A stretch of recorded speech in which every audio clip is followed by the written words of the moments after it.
And joining us now to discuss the latest security developments is Reserve Brigadier General Avivi, chairman of the IDSF, commonly known as the Bitronistim. General Avivi, we just saw three victims killed in terror attacks by individual terrorists, one in Tel Aviv and the other in the Jordan Valley. The police were already on high alert.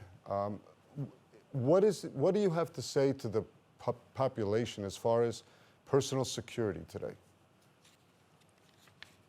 Well, I think that definitely we are in a situation where the center of gravity is moving from the Ministry of Defense and the Army to internal security, to the police, but also the parts of the Army that are operating in the West Bank, in Judea and Samaria.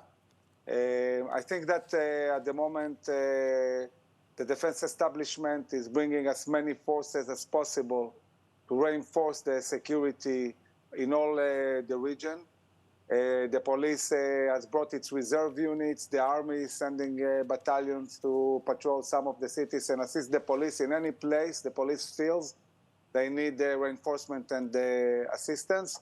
I would advise everybody to stay alert and look around, not stop the vacations. I myself now, I'm on a vacation. I encourage Israeli people to continue celebrating Pesach, to enjoy the holiday.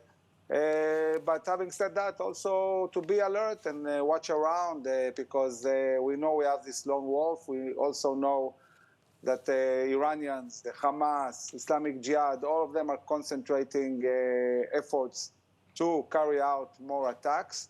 And we have to be ready for any scenario.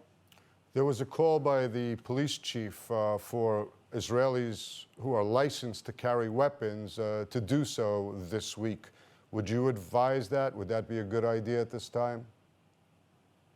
Yes, definitely. I think that anybody who has a license, and Israel, unlike the US, doesn't give anybody license. Usually it's people who are officers in the army or in special cases where they work or live in specific areas. It's definitely helpful because we have seen in many terror attacks that it were citizens on the place that really, engage with the terrorists and finish the event. Having said that, we are pushing strongly the government to move forward fast with building a National Guard under the police. It's very, very important to do that. There is no reason why wait with that. There is budget. There is enough manpower.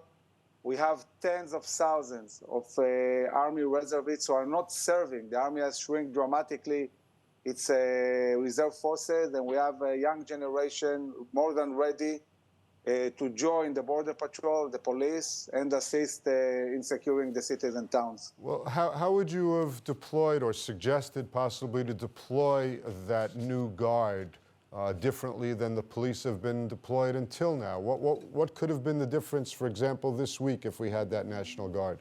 Oh, that's very, very different because the police, unlike the army, basically have no reserve.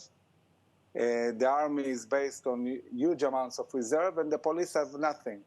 And the idea is building a force that will have two functions. On an everyday basis, people will volunteer in their own towns and cities with the Border Patrol to secure everyday basis their towns.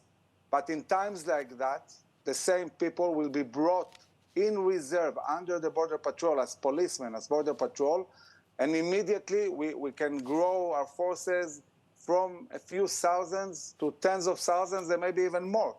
This is really taking the huge potential we have in the Israeli society and in moments that we need it, bring these people in reserve under the Police and Border Patrol command and completely change the situation, talking about security all over Israel. General, a lot of the terror attacks happen on the roads in Judea and Samaria. I myself travel on bypass roads very often. Is part of the solution to build more bypass roads so that there's less direct friction between Jewish residents of those areas and the Palestinian population? There are very specific places where this is needed, like in Hawara, for example, that for some reason they stopped the bypass, which was under construction.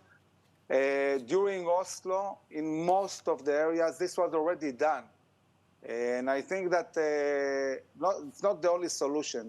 The solution is really the way you deploy the forces around these roads. And the army has a responsibility to secure the roads. Most of the time, it's quite safe to travel. I myself also travel a lot in the region. I usually feel safe. And it's really about continuing to do the good job that the army is doing all over the area. General Avivi, thank you so much for being with us, and enjoy the rest of your vacation. Thank you very much.